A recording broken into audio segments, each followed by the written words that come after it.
kita tuh sampai nemuin fakta juga ya, karena kemarin kita sempat keliling ke beberapa pabrik garmen di Jawa Timur nih, baru Scoop Jawa Timur. Terus kita tanya kan, Pak, waste-nya gimana nih gitu. Ya pilihannya kalau nggak dibakar ya ditanam, Mbak, di tanah.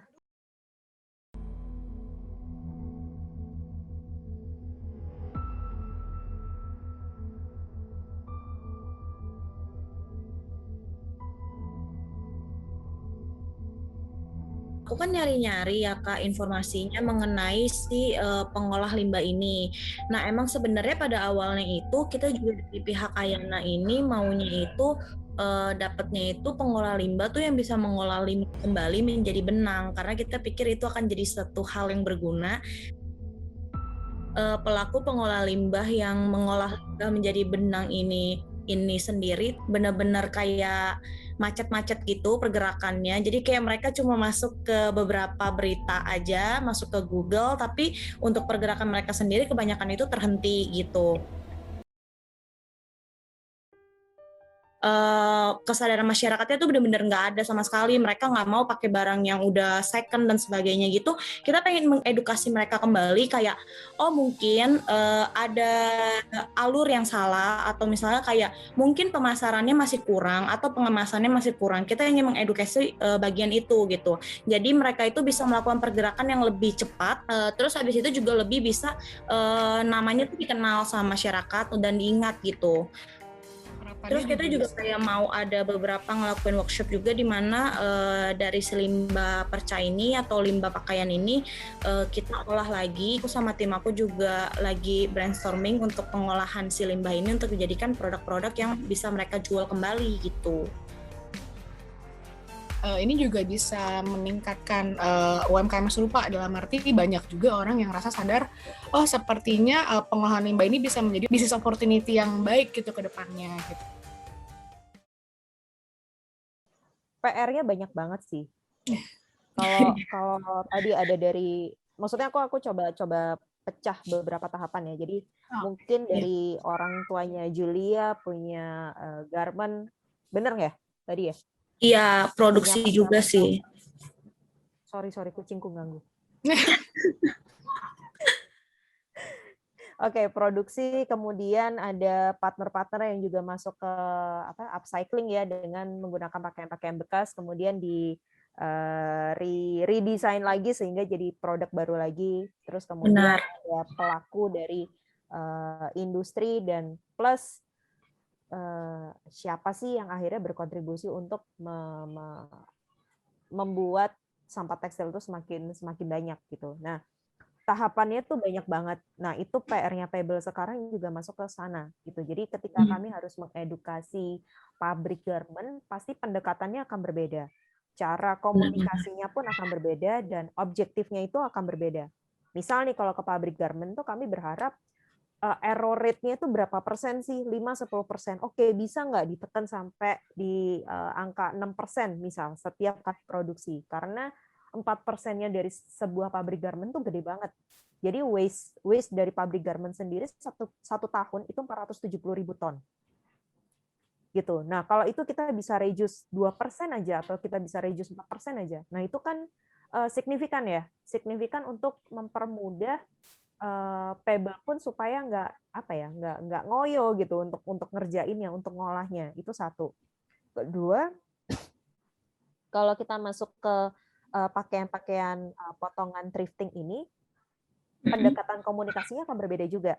Misal nih, kalau di post consumer waste itu yang harus diperhatikan sebelum masuk ke proses pengolahannya itu kami harus mensorting kancing, kami harus mensorting resleting, kami harus mensorting kerah, lipatan-lipatan pakaian atau lipatan celana yang bahannya terlalu tebal itu tidak bisa didaur ulang.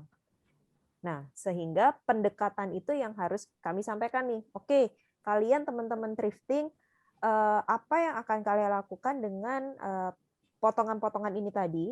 Nah, terus untuk bagian kerah, bagian kancing, bagian resleting, kalau misal kalian kumpulin ini bisa jadi apa?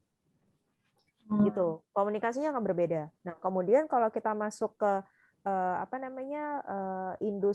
pemulung misal atau pengepul misal. Nah, itu kami harus menyampaikan dengan cara yang berbeda lagi.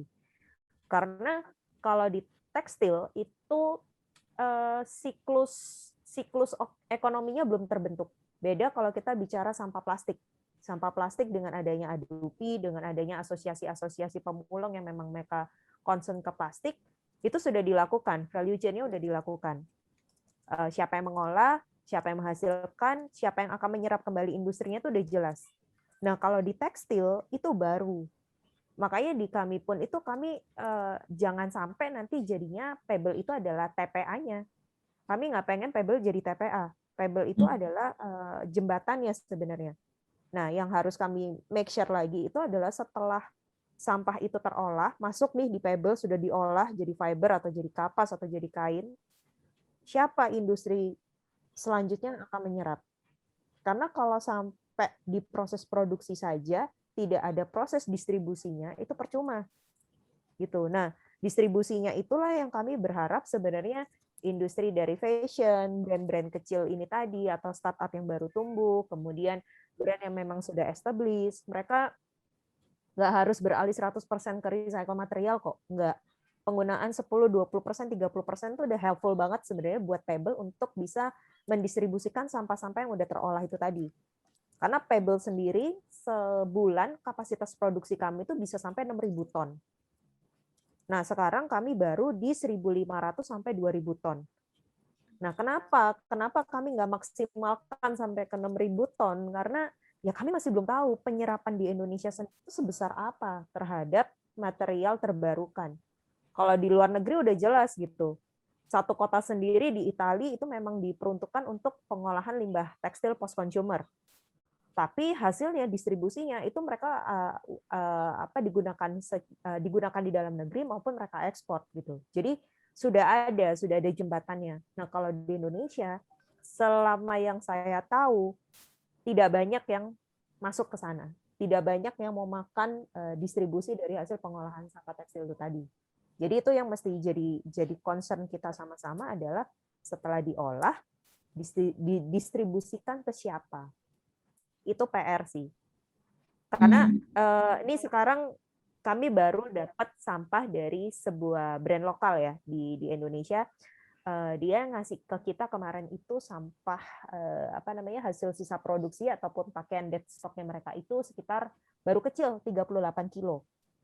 Nah, 38 kilo akhirnya kami sebelum menerima itu kami juga challenge ke mereka. Oke nih, kita ambil nih sampah kalian, tapi kalian mau nggak pakai kain yang dari hasil material daur ulang gitu. Oke, kita bisa menyerap kembali. Nah, jadi akhirnya seimbang gitu.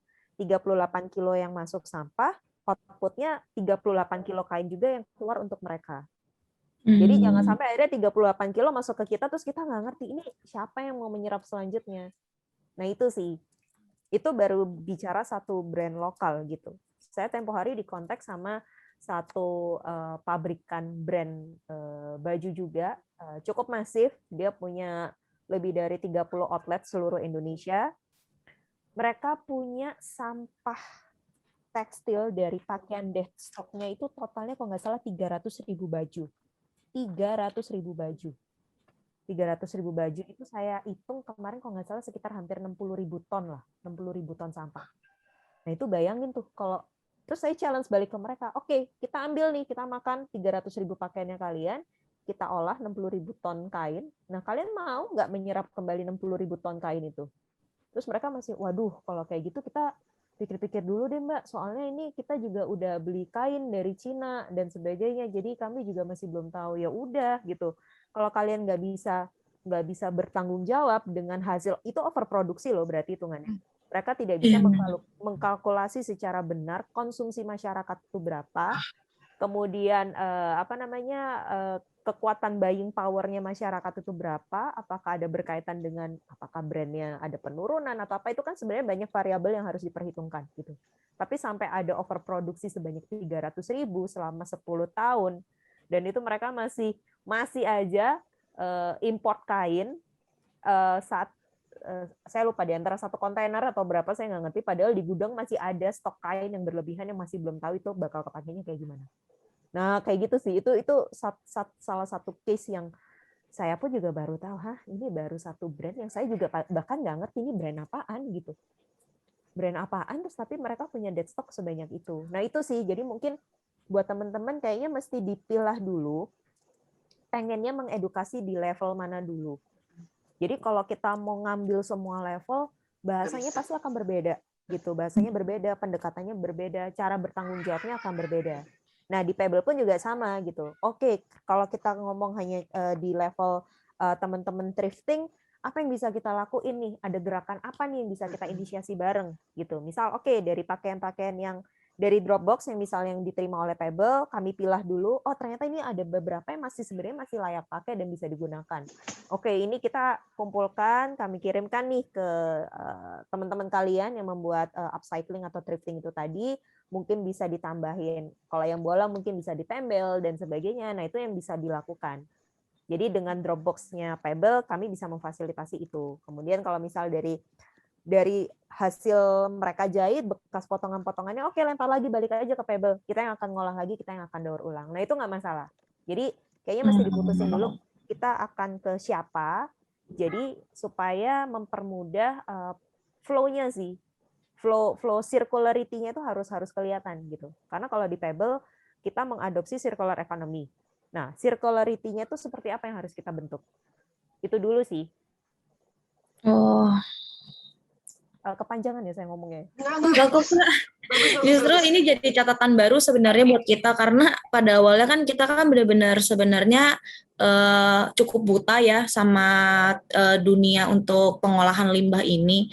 Terus habis itu informasinya juga yang tersebar itu juga cukup minim. Jadi kita juga benar-benar sebenarnya masih agak perlu dituntun untuk alurnya dan kebetulan dituntun sama kakak. Jadi kita lebih ini sih tahu tujuan-tujuan kita itu lebih kemana biar nggak terlalu melebar juga sih ininya targetnya. Iya, iya. Karena 270 juta penduduk Indonesia ini terlalu sangat luas. Jadi kalau kita mau keluar-keluar ke langsung 270 dengan berbagai macam layernya itu nggak mungkin. Itu Iya. luar biasa sih, luar biasa. Iya, makanya pas awalnya itu sebenarnya kita tuh langkah pertamanya itu kita juga pengennya ningkatin kesadaran si masyarakat itu sendiri kan sebenarnya Kak. Soalnya kayak dari masyarakat sebenarnya yang membuat produksi berlebih ini adalah rasa konsumtifnya masyarakat ini. Dia mengikuti fast fashion, akhirnya dari pihak yang memproduksi pakaian merasa kayak, oh ini yang lagi viral nih, apalagi dengan perilaku polanya masyarakat, kalau ada yang viral itu mereka langsung kayak, aduh gue juga mau beli, kayak gitu loh. Jadinya kayak mereka itu merasa hal ini menjanjikan, jadi mereka itu memproduksi kayak oh udah ini udah pasti kejual, apalagi kayak misalnya set-set rayon gitu kan, mereka para masyarakat ikutan beli, nganggapnya adem, murah dan sebagainya. Jadinya yang harusnya produksinya yang tadinya fashionnya seperti apa, jadinya kayak udah ini lagi ada peluang, kita ambil dulu. Nah sebenarnya kita juga pengen mengedukasi nih dari si pihak masyarakatnya untuk kayak jangan selalu ngikutin apa yang lagi viral gitu. Kalian harusnya ya seperti yang kakak tadi bilangin, kalau misalnya kita tuh harus secara bijak gitu dalam berbelanja pakaian ini gitu.